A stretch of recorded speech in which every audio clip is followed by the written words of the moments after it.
Hello everyone. My name is Elise. Welcome to my channel. I hope you're all doing so good today. We are going to be doing my book haul revisit for the month of April. I am a little bit behind on these, so you're probably going to see a couple just so I can catch back up and get into the swing of things.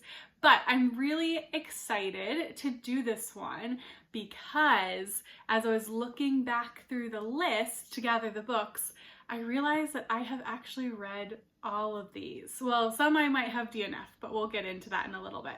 But just to briefly talk about what we go over in these book haul revisit videos, the synopsis is going to be very brief, or at least I'm going to try and keep it very brief. Sometimes I get a little long-winded with it, but I'm going to try and remember to keep it brief.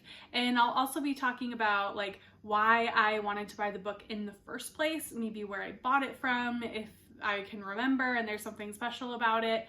And then I'm trying to determine if I have read them or not read them, and if I haven't read any, I pick one of the ones that I have not yet read and I put it on my TBR for the next month. That's the typical format of this, but because I know going in that I have read all of these, we won't have the TBR pick at the end, which honestly is good for me because I'm doing this at the end of like when I should normally read that book by. So I saved myself a little bit with not having a TBR pick for May, so I don't have to squeak it in at the end. But I have decided that for the book haul revisit videos where I have read all of the books from a specific year's book haul, then I will go over them once, kind of all together, again, do a short synopsis, a really short review, talk about why I was interested in buying the book, where I got it, all that type of stuff still. But once I go over it this last time, I'm never going to include it in a revisit again. So that means next year, when I do my book haul revisits for the month of April, this one won't be included anymore because I've kind of read them all, I've gone over it once, and poof, it's gone. This is how I'm hoping to keep the book haul revisits short as I'm on booktube for longer and longer because I don't want them to get out of control. Once I've fully read through a book haul and have initially reviewed it in a revisit video, I will no longer be revisiting it.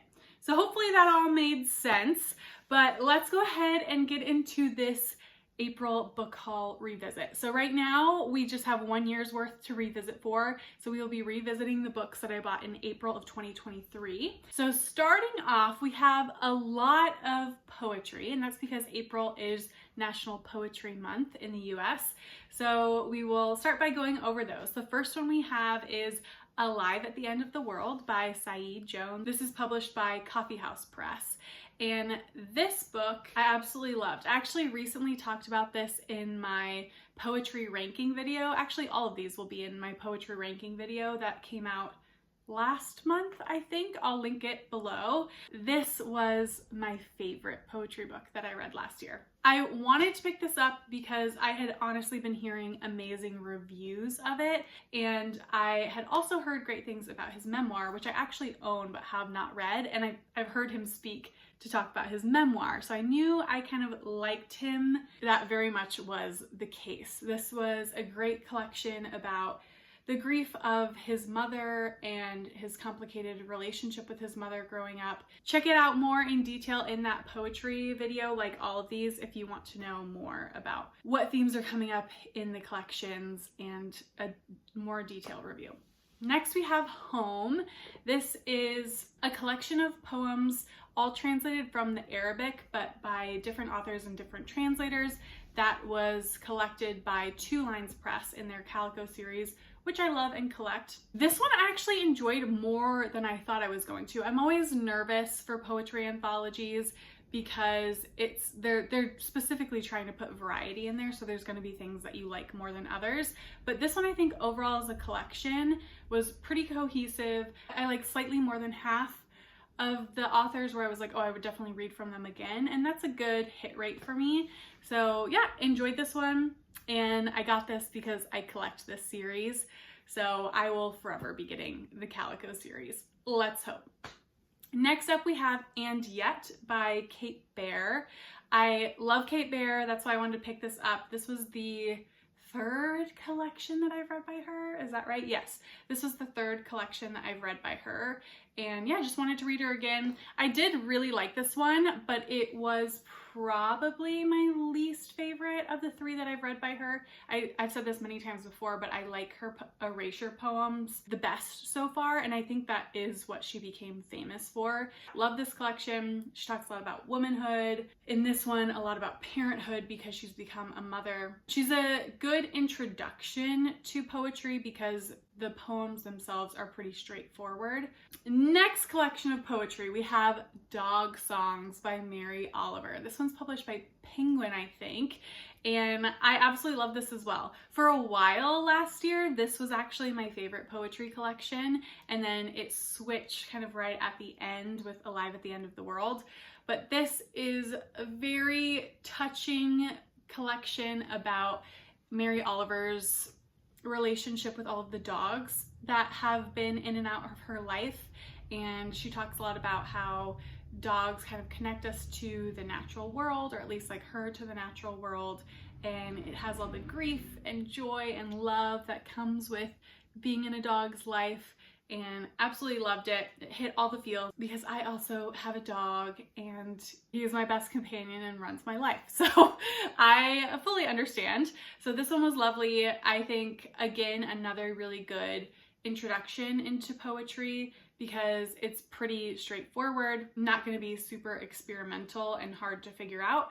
There's also really lovely pencil illustrations in here of the dogs that she's talking about throughout the collection, so that's wonderful as well.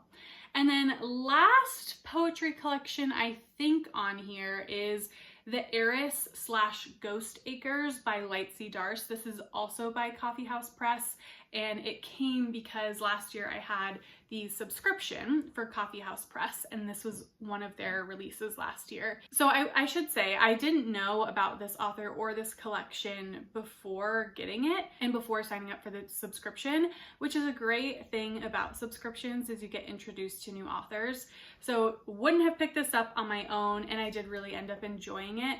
I liked the poems about ancestry the most, and this idea of like lineage and heritage and how that's connected to land in some ways, but also can be found in these other signposts as well. This collection was a little bit half and half for me, but overall really enjoyed, and I would recommend this.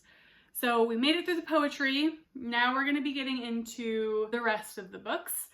So first up, we have No Edges. This is another one in the Calico series. This one is a collection that is all pulled together because it's translated from the Swahili, and again, various authors, various translators. And I think this one was kind of like so-so for me. I would definitely still recommend it, but the stories were very parable-like, and that's just not a style that I particularly resonate with. So some things were a little bit hit and miss, but I will say very vividly described. I can still picture some of the stories, which for a short story collection, for me to remember like a year later, is pretty unique. And I think a lovely thing about this is it's the first kind of short story collection to be translated from the Swahili into the English that's come out in the US. So also want to support it for that reason, because we definitely want to be able to see more literature coming out from that language getting translated. In terms of like my personal taste in the Calico series in general, this one wasn't the biggest win for me, but if you like that more parable-like storytelling, then it could be a really good fit for you. Next up, we have Anything That Moves by Jamie Stewart. And if you've seen one of my most recent videos, my And Other Stories Publisher Taste Test video, you know what I thought about this book. This one was an anticipated release for me last year. It came out last year, and it is a nonfiction that is the author's life, who is a part of a band. I never remember what the band was. I don't know about the band, but it's the author's life told in sexual encounters, and it was not for me. I do think there are a lot of content warnings for that book. It is, I think I said this in the video, like the most traumatic thing I've read, I think. Like, it was just really raw. Like, I know that word gets overused, but that is a great word to describe this for. And it was not for me. I was not going to get anything out of it. I do think there are people who will get stuff out of it, but a DNF for me. So didn't finish that one. Although I did read the last story, hoping that I might get a little redemption arc, and I didn't feel like I did. So yeah, that one has left the collection. Next, we have Ride or Die by Shanita Hubbard, and this was a gift, I think, by some friends, and I did read this at the end of last year. It's a collection of essays all about Black womanhood, and I do think the titular story, the titular essay, Ride or Die, is the one that really sticks with me, now being however long out from when I read it. But yeah, I really enjoyed this. I thought it was very informative. And if you like essay collections on race, I think this would be a really good pick for you. Next up, we have another gift by the same friends, and that is Weather Girl by Rachel Solomon. I can't remember who publishes this one. They got it for us as a date, like a blind date with a book type of thing, because the keywords that they had written on the paper were the exact same keywords that matched the way that my partner and I met each other. So that was very cute, and I really appreciate the thoughtfulness on that one. And yeah, I enjoyed this romance. I do think this author did a really good job balancing the romance with the heavier theme. In this one, it's mental health. She's talking about depression. And I definitely want to read from this author again. I want to read Business or Pleasure, which I think is their most recent release.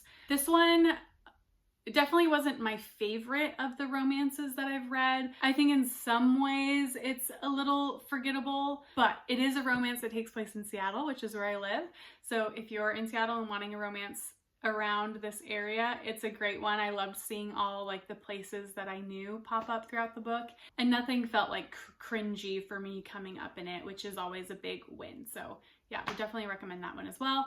And then we have Wrong Place, Wrong Time by Gillian Mcallister, and I really loved this book. This book really surprised me. I had heard a bunch of great things about it, of course, but I don't read a lot of thrillers. I tend to read more mysteries. I got this one from my mother-in-law. Actually, I think the rest of the books I got from my mother-in-law. So I had a lot of gifted books this month. So thank you, everyone. And it was about this mom who sees her son stab someone. And then she starts going back in time, increasingly further back in time, to try and figure out why this might have happened and change that it happened. So kind of like a butterfly effect type of deal. This story was so propulsive. I thought it did a great job because the rules of this world were that she could kind of show up at any time. It allowed you to show up in really key moments that you could get a lot of plot out of, but also you didn't have to keep repeating the same day over and over, so it didn't get boring. So I thought that was really smart of the author to kind of create that type of device, because it kept things really compelling, really propulsive, really fast-paced. And it also is a lovely book about connection and relationships, and went way deeper on that than I expected it to. You also get a lot of different settings throughout this, and I feel like she told those really well. I can picture them. Yeah, so many great things about this book. I get why it was so loved, and I have actually bought this book for 2 other people since reading it. So clearly I recommend it, and I think this is a book that I could really widely recommend and think a lot of people would find something to enjoy about it. So Wrong Place, Wrong Time. Had a blast reading it. Then we have The Last to Vanish by Megan Miranda. I often get Megan Mirandas from my mother-in-law. I've said this many times before, and I tend to thoroughly enjoy them. This, I think, is my second favorite at the moment. It's a hiking one, so 2 hikers, I think on the Appalachian Trail, on a section of it, go missing at different points in time. And then a new reporter comes because one of the people that went missing most recently is his brother or sister, I can't even remember, I think brother. And he's investigating, he's staying at a local kind of inn in the area. Our protagonist is a woman who works at the inn that kind of has her own past with the disappearances. So their stories collide. I think Miranda does a really good job of these kind of like smaller town, really atmospheric thrillers. And this one was a great one. It kept me on my toes. The reveals were surprising and thoroughly recommend her. She's like an old standby, I think, for me in terms of a thriller author, because again, I don't read those very often, but I tend to really enjoy the ones from her. I have a couple of her more domestic ones that I have not read yet, because I'm a little bit nervous that I won't like those like domestic suburban ones as much as these more like small town rural settings, but we shall see. All right, next up we have Lessons in Chemistry by Bonnie Garmus, and this one was also a DNF for me. Don't hate me for this one. It just was not for me. I felt like it was really unbelievable and like kind of like making me mad unbelievable. And I also am just really burnt out on this stereotypical female character who needs to like put on this veneer of being really cold and atypical and driven. I feel like it's just being overrepresented as this like response to traumatic things happening to her and to sexism happening to her, which is all true and real. I don't want to discount that, but I feel like I've just seen it so many times and I'm getting a little bit sick of it. So it was not for me. And I passed it along to a loving home where somebody else is going to really enjoy it. So didn't finish that one. And then the last one in this, and last one from my mother-in-law, is It Starts With Us by Colleen Hoover. This I also gifted to a friend. So now she has it. She was very excited to receive it. And I just decided that I wasn't going to read, what is the first one called? It Ends With Us. So because I wasn't going to read It Ends With Us, I wasn't going to read this one because it's the sequel. So I gave it to someone that I knew would love it. So it has found a happy home. All right, so that is the list of all the books I got in April. I can't believe I finally got one where I've read everything, read or DNF'd or gave away. But I've gone through everything. Please let me know if you have read any of these and what you thought about them, or if you're interested in any of them. And these books are now forever gone away. We won't talk about them again, and we'll see what ends up coming up in the next book haul revisit.